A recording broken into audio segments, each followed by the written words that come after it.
Welcome back, everyone. So let's go over a few of the latest developments for female CEOs. Obviously, we're still in a situation where Korea ranks pretty low among the OECD countries in terms of its gender wage gap. There still get accusations of a glass ceiling floating around. There is definitely still more work to be done, but let's celebrate these recent wins. An impressive number of female CEOs have recently been appointed to some of Korea's top chaebols, like LG, Samsung, Hyundai, Lotte, and because they came quite close together, it seemed like a sort of impressive leap forward. Still, there's only about 5% of top executives that are women in this country, in Korea. And it's less than 2% of CEOs are women. So we've still got a long way to go.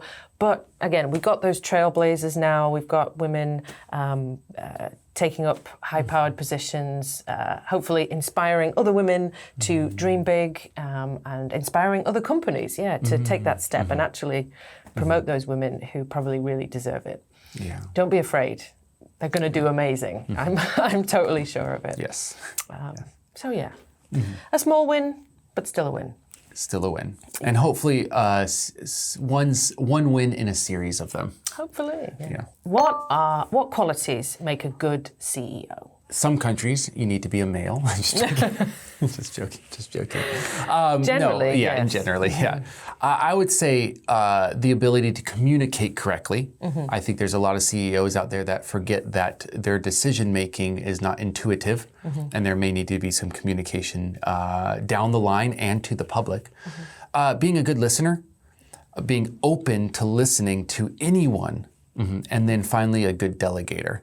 Of course, a CEO should never take on all the work themselves. They should know who to trust that work to.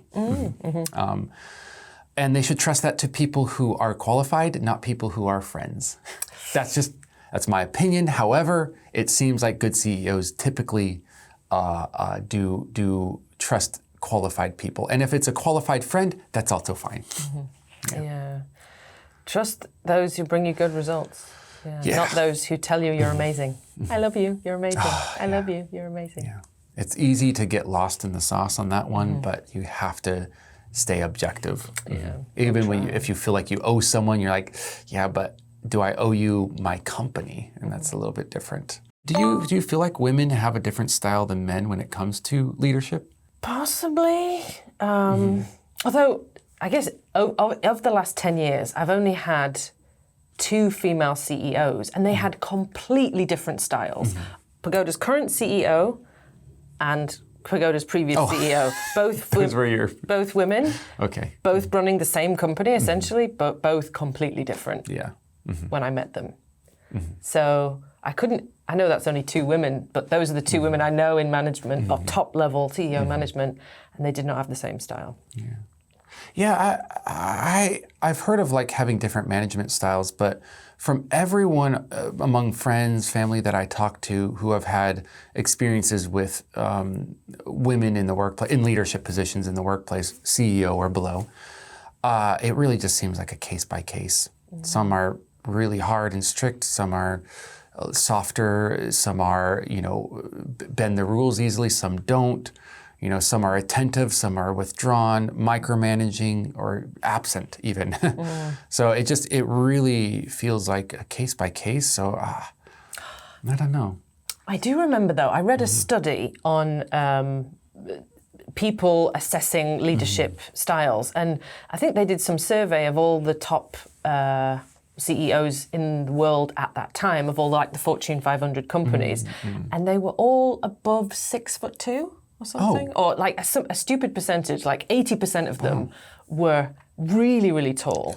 So if you're really tall, maybe that's a good thing. I don't make the 6'2" cutoff. You don't? I can never be a CEO. Ginormous. You need to wear platform shoes. I just need that little boost, or get that surgery to elongate the legs. Oh yes. That is one of my nightmares. At least women can wear high heels. Men can also wear them, but I think that's going to be more controversial with a suit in the office. But anyway, consider that little heel raise or platform raise in the shoe. That really might help. Getting the heels on, maybe a skirt showing off those nice hairy calves at the workplace. People would pay attention. People would pay attention, yes. Although you would be kind of a Goliath. You would be in heels. You don't want to see us standing next to each other. We look about the same height because I'm sitting on a box. Don't give our secrets away. Anyways, movie magic. Height envy. Honestly, I can't say if I really understand any style differences that I could pin on women or men. That's too hard of a question. Well, then we'll let you guys answer it because we're not going to. Okay. As you guys can sit at the wheel, we will introduce some vocabulary and hopefully you will learn it and study it very hard and dream big. Become a CEO in the future yourself. We'll see you in the next one. Bye-bye.